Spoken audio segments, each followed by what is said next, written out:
I hated my upstairs neighbor.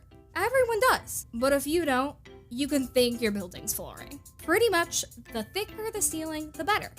And I didn't luck out in that department. My ceiling had the strength and thickness of a saltine cracker. But not as good though, taste-wise. Anyways, I had the worst neighbor. I could hear everything she said or did as she stomped around. But that wasn't the worst part. Deep in her chambers above, she held vicious visions known for tantrums, pooping their pants and running. The ancient ones referred to them as Draculos, destroyer of words. But they're more commonly referred to as toddlers. Now, I love kids, and one day I hope to hear my own little one stomping above my head, driving me crazy. But those will be my stompers. There's a huge difference. I had too much info on her personal life, to be honest. Every argument, every emotional breakdown, you name it. If I didn't have my headphones on, it was clear as it was annoying. She was asking for a noise complaint call from the police. But you know, it's not snitch season out here. You know what I'm saying, Playboy? How was that? That was fantastic. What made it worse was my idea of her above me.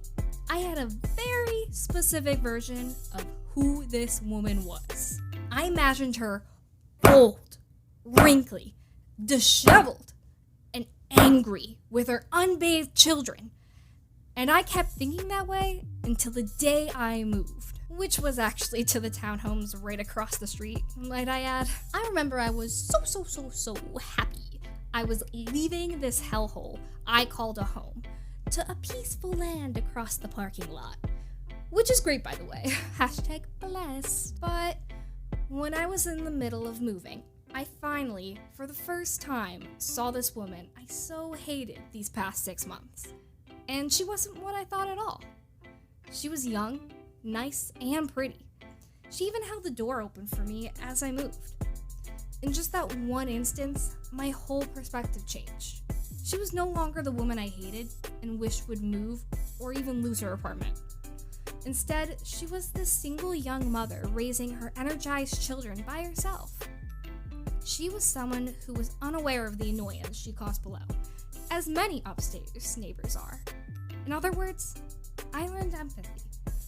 And I deserve to be praised for it. But jokes aside, I think everyone likes to jump to conclusions and think only in their shoes.